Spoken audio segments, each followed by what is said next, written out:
You know, I was gonna like not film tonight because it's like 11 o'clock at night, but also this makeup was like way too cute for me to not film with. Like, it would have been a waste. Let me make sure there's none of this lipstick on my teeth. Hey y'all, it's me Alex. Today I am going to do a video on eyeshadow palette sins. Now, I know that this video is probably going to go up on Christmas Eve, but like, y'all have already had your holiday tutorial, you've had your one holiday video from this Grinch, so enjoy being vilified for all of the sins that we have seen in palettes this year. I have 5 things that I see as palette sins, and yes, I do recognize the irony of being extremely judgy about palettes while wearing a Mr. Rogers t-shirt that says good vibes on it.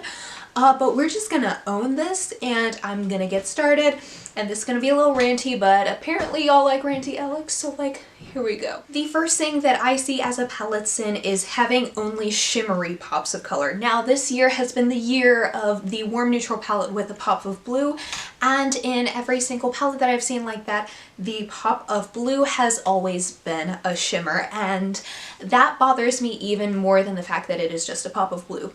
To me, when I want to do a colorful look, I like to have both like a matte and shimmery color, so that way I can have a little bit more versatility in my look. That's why I'm a huge fan of the BH Cosmetics Weekend Festival palette. I feel as though that palette did a good combination of matte and shimmery shades in both like brights and neutrals.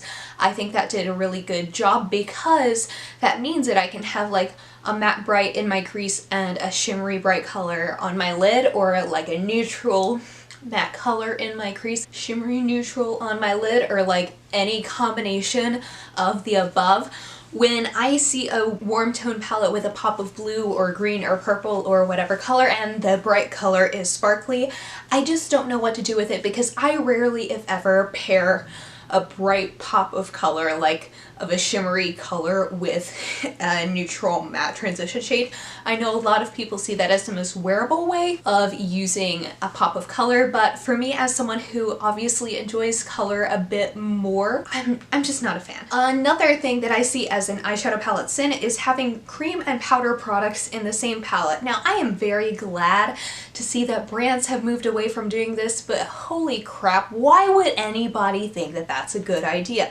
Like, I'm not a judgmental person, but I will specifically judge that happening. That is an accident waiting to happen. Are you trying to get your creams and your powders and your powders and your creams, like messing everything up? Like, no, there is like, I've only ever seen this done good one way. I remember like a few years ago, like 3 years ago when I first started doing YouTube, The Balm did a holiday palette where they had like cream and powder products in the same palette, but the cream side had like a different flap that opened than the powder side, so like the two things were separate and you didn't have to like get all of the eyeshadow in like the cream lip product or whatever. Like, I still didn't buy that, but at least I thought that that was a slightly more reasonable way of achieving that goal of an all-in-one palette. Which brings me into my next point. The mistake that I often see is that so many palettes try to be an all-in-one palette, and I'm gonna specifically blame YouTube for this.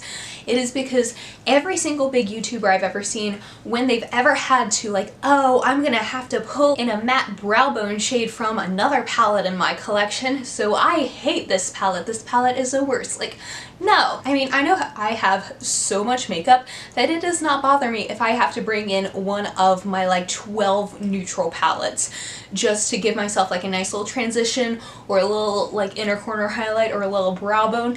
Like, that does not bother me. All of my neutral palettes did not get suddenly raptured when I bought a bright palette.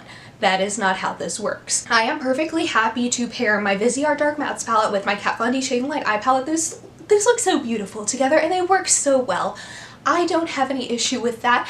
And the thing is, these same people who complain about having to use multiple palettes because of like travel or whatever, I don't know, I don't travel enough to need like a travel eyeshadow palette.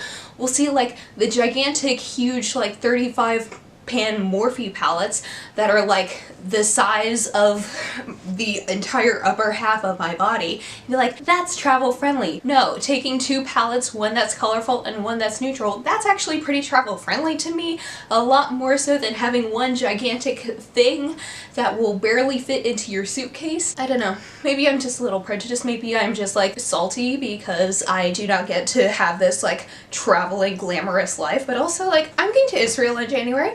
I'm gonna be perfectly fine to carry like 2 eyeshadow palettes. I mean, I don't think I'm gonna be wearing that much makeup in Israel, but like if I think I'm going to, like I'm okay to bring 2 palettes. It is not that big of a deal to me. I also think that makeup companies do a disservice when they try to appeal to everyone. What was it? There was one recent blush tribe palette that was getting a lot of backlash because it didn't have like certain shades that a lot of like white people wanted, when in reality it was like an eyeshadow palette that was made by people of color for people of color. The same brow bone shades that I use is not the same shades as someone with a deeper skin tone than me that would use. And you know what? That's perfectly fine. Not every eyeshadow palette has to be for me. Not every eyeshadow palette has to be, you know, for you. And it's probably better for our wallets that way. Palettes do not have to appeal to everyone. Like, yeah, do you want them to appeal to like as many people as possible? Yes, but like I'm also not bothered by the fact that I'm not every brand's target demographic. And I feel like when you try to appeal to everyone, you tend to lose like the true essence of what you're trying to create. So I own some palettes that I know are like I felt specifically marketed towards when I saw like the Kat Von D Satan Center palette. I don't support Kat Von D anymore, but when I saw that palette I was like, oh yeah, that is specifically made for someone like me. And I know that there are a lot of people who really didn't care for it, who think that that like just wasn't, like they hated the color scheme, they didn't like how everything was set up, and I completely understand that, but I also appreciate that like I felt very marketed towards. Whereas I know that there are other products that I'm just like, you know what, like I'll say the Naked Heat. I think it's very pretty. I've even considered buying it, but I also know that there are other things that I would rather spend my money on, and I just don't think that's marketed towards me. That doesn't mean that it's a bad product, that doesn't mean that you shouldn't get it, but it just means that I'm not the person who's meant to use that, and that's fine. Urban Decay doesn't need my money to stay afloat. That doesn't make it bad, it just makes it not for me. And the last palette sin I'm going to talk about is the fact that most palettes are either a neutral or a rainbow palette, and there is no in between.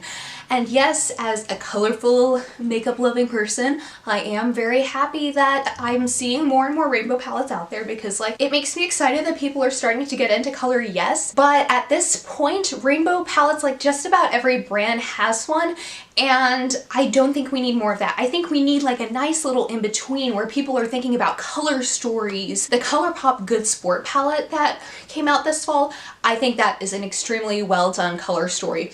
It is like nice and like purple and green. Like I'll even say the Morphe Boss Mood palette or whatever. Yes, it's gigantic and I'm not going to buy it because it is gigantic, but I appreciate that that color story is really well done, and it's not neutral and it's not a rainbow palette. It's a nice little in between, and I think that's more of what we need to see. I feel as though the idea that a palette either has to be neutral or rainbow is extremely uncreative, and presumably if you are a part of like the creative direction team on any given makeup brand, you're presumably hired because you're creative.